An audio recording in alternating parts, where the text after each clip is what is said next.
Let me start by acknowledging the obvious. The traditional advice that doctors like myself have been giving people about following a healthy diet and exercising regularly has failed. It's not that it's bad advice, it's just that large majorities of us have been unable to follow it. One notable study conducted by researchers at Oregon State University in 2016 illustrates the point. They looked at a population of about 5,000 American adults. They wanted to know what percentage of them met the following 4 healthy living criteria. They were sufficiently active, they maintained a normal healthy diet, they maintained a normal body fat percentage, and they did not smoke. Anybody in the audience want to venture to guess what percent met all 4 of those criteria? Nearly everyone overestimates. The answer is a shockingly low 2.7%. But let's put that number into its proper historical perspective. We Homo sapiens have been roaming the earth for a little over 300,000 years. This post-industrial era in which we live in today comprises only 0.1% of our time as a species. For over 95% of our time, we lived as hunter-gatherers. So let's ask the question, what percent of our hunter-gatherer ancestors do you think met all 4 of these criteria? What percent do you think were sufficiently active? Probably 100%. What about consumed healthy foods? Well, as you know, food in those times was sometimes scarce, and starvation was a real threat. But when food was available, our ancestors consumed natural, whole, nutritious foods. They simply didn't have access to highly processed foods like hot dogs or donuts. Likewise, when food was available, they maintained a normal body fat percentage, and smoking practically did not exist in those times. So, we can conclude that when food was available, our ancestors passed this test with flying colors. Today, we've largely solved the problem of food insecurity. How is it then that we collectively fail at this test so miserably? Obviously, there is a systemic problem here. We cannot just blame the individual or the lack of willpower. There is something very wrong with our modern way of living. But before we get to what that is, let's look at the consequences of our collective inability to live healthy lives. First, obesity rates are increasing year over year, not just in America, but in every single country on earth without exception. Second, today as a family physician, I treat a large number of chronic diseases commonly that used to be rare among our ancestors even when they lived to an old age. Some of these, like diabetes, blood pressure, and high blood pressure, make sense because they're tied to our increasing waistlines, but some of these, like anxiety disorders, major depressive disorders, are not as obviously linked to our weight. So what's going on? Third, naturally, as the burden of chronic disease has increased over time, so too have healthcare expenditures. And again, this is true everywhere. So that gets us to the big question. What's so different about us compared to our ancestors that explains the rise of chronic disease? Or what is the diagnosis for what is ailing us? The answer? Mindless consumerism is the hidden, unrecognized reason for the rise of chronic disease in America and increasingly elsewhere. When you first hear that, you'll probably feel skeptical. How does spending money mindlessly on goods and services, or mindless consumerism, have anything to do with the rising rates of chronic disease? In these next few slides, I'll make the case. Mindless consumerism leads to chronic disease in 3 major ways. The first point is that modern-day employment is a health hazard. How so? This is what modern-day employment looks like for increasingly large segments of our population. In other words, we're sedentary for long hours of the day. Given our relatively rushed lifestyle, our children are left to consume easy, quick, sugary cereals to start their day too often. Then after a long day's work, many of us, understandably, lack the time and energy to prepare a nourishing meal for ourselves and our families. So right off the bat, you can see how diet and exercise are compromised in a major way. And when we live like this for decades on end, The result is a high burden of chronic disease. Okay, maybe you agree modern-day employment is a health hazard, but how does that relate to mindless consumerism? Well, that goes back to a paper written by the economist John Maynard Keynes in 1930. In that paper, he made two major predictions. First, that the economy would grow eightfold by about our time, which amazingly it has. And second, that as a result, we would only be working about 15 hours a week. Evidently, he missed the mark on that second one. But why? What did Keynes not foresee? What Keynes apparently did not foresee is a phenomenon that social scientists term social comparison, but what you and I better know as keeping up with the Joneses. The result, for example, is that the size of our homes have more than doubled since the time Keynes made his prediction. And it is packed with more stuff than ever. And so instead of meeting our needs efficiently and gaining independence from our employers, large majorities of us remain tethered to our jobs to meet a growing list of day-to-day expenses. In essence, mindless overconsumption shackles us to the hazardous working conditions common today. Second, mindless consumerism leads to environmental changes that are harmful to our health. How so? Mindless consumerism transforms our environment from one that is natural to one that is increasingly artificial.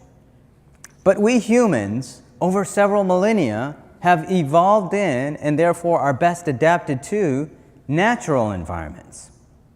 But it's even worse than shown here, because in addition, we spend 90% of our time indoors. In contrast, our Paleolithic ancestors spent 100% of their time outdoors. As it turns out, all this time spent indoors in increasingly artificial environments does wonders to our physical and mental health. Is it any wonder then that we're seeing such high rates of anxiety and depression and other mental health disorders? We also change our environments by increasingly over-purchasing comfort and convenience. The problem, you can see for yourself. Third, mindless consumerism transforms workers in a way that is detrimental to the health of the larger society. How so? It turns out a person who is financially independent works for a different reason than a person who is financially dependent on their employer. A person who is financially independent works largely because they're passionate about the product or service, and money is a desirable side effect. In contrast, a person who's financially dependent on their employer works largely for money, and the product or service is instead the side effect.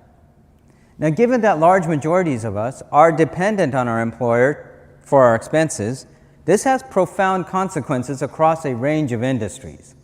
But with regards to health, the result is that foods are re-engineered to become highly addictive in order to maximize profit for companies, even at the expense of the health of their customers. Consider this thought experiment. Hypothetically, if half the employees of McDonald's were suddenly financially independent, how many of them do you think would quit their job and do something else? Probably a very high percentage, which means McDonald's would shrink in size and sell less harm to the public. And that, in spite of whatever you've been told about what's good for the economy, is good for the people. Finally, each of these are individually major ways by which mindless consumerism leads to chronic disease. But taken together, they really explain nearly 100% of the reason for the rise of chronic disease. But we could be okay with that. We could say, what's the big deal if I have to take a few extra pills? If the result is that I have a bigger house, a fancier car, and many more things than my grandparents ever thought possible, and if that's made us happier, maybe that's worth it, right? As it turns out, we have the data to be able to say whether that has made us happier or not. According to data taken from the 2018 World Happiness Report, in spite of the tremendous increase in GDP per capita and spending, we've actually experienced a small reduction in levels of happiness. In fact, if you read the 2018 report, one of the reasons cited for that reduction is the rise of certain of these chronic diseases. In other words, all this spending, instead of increasing happiness, has led to more chronic disease, which is thereby decreasing levels of happiness. Well, if all the spending has not increased our happiness, what does the research show actually does impact happiness? Well, they tend to be things that engage the human person in some way. So factors that engage the body, like exercise, good nutrition, sleep. Factors that engage the mind, including enjoying a sense of security. And factors that engage the soul, such as having a higher purpose, spending time with family and friends, and enjoying a sense of agency or control over your life, have all been shown to be factors that increase happiness. Now, what you'll notice about this list is that apart from food and security, all the rest are free of cost. You know, we often look for happiness in our material goods and possessions, but in fact, according to the science of happiness, once we've met our basic needs, the best things in life are free. Okay, finally, the prescription. If mindless consumerism is the reason for the rise of chronic disease, the prescription for this is simple: consume mindfully.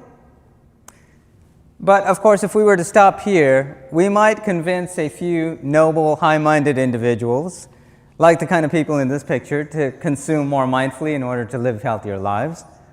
But for the vast majority of the people, that's just not going to work. There's simply too much appeal and temptation to the consumer-oriented lifestyle, even if it ultimately detracts from our happiness. Fortunately, the path to healthier living just so happens to coincide with the path to financial independence. And that is a compelling prospect for just about anyone. As young college students, if I told you that you could become financially independent of your employer even before your parents, I bet that would get your attention, right? That's when life gets to be so much more interesting, when you gain a sense of agency or control over your time. You don't have to be told by a boss what to do from 8 to 5 for decades on end. You get to devote your time to those things that you are passionate about. What if I told you that for many of you in this room, you could get to that point by the time you're in your 40s or possibly sooner? And to do so is simple.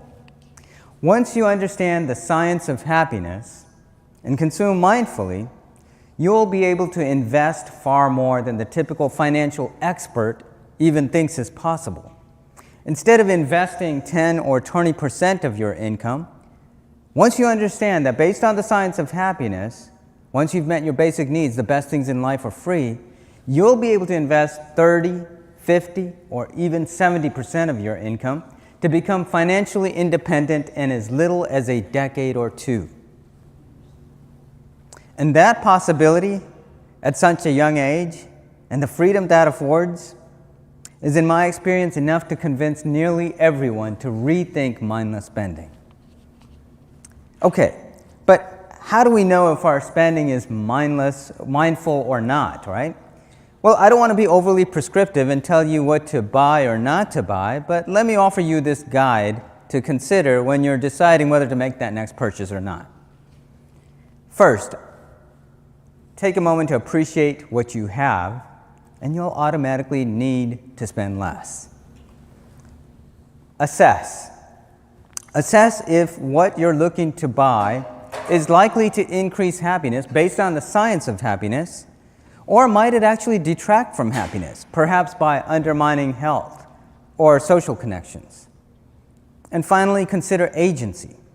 Every purchase lengthens the term of our dependence upon our employers. Is that a worthwhile trade-off? You don't have to get it right every time, but if you just consider these triple A's, you're likely to make big cuts in mindless spending. Finally, let me end by considering the alternative prescription for living, which is what our politicians prescribe for us today. Our politicians, whether on the left or on the right, their overarching societal goal for us is seemingly to increase GDP. They prescribe exactly the opposite of what I say. They'll tell you to spend more, because by spending more, we'll stimulate the economy, and that will increase productivity. And by increasing productivity, we'll innovate more. And by innovating more, we'll come up with transformative medicines and breakthrough procedures that manage chronic disease even better. And you know what? They are right. But here's the problem.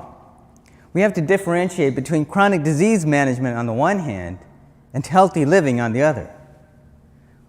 Our goal is not to manage chronic diseases so that we could go back to the same toxic work environments that made us sick in the first place.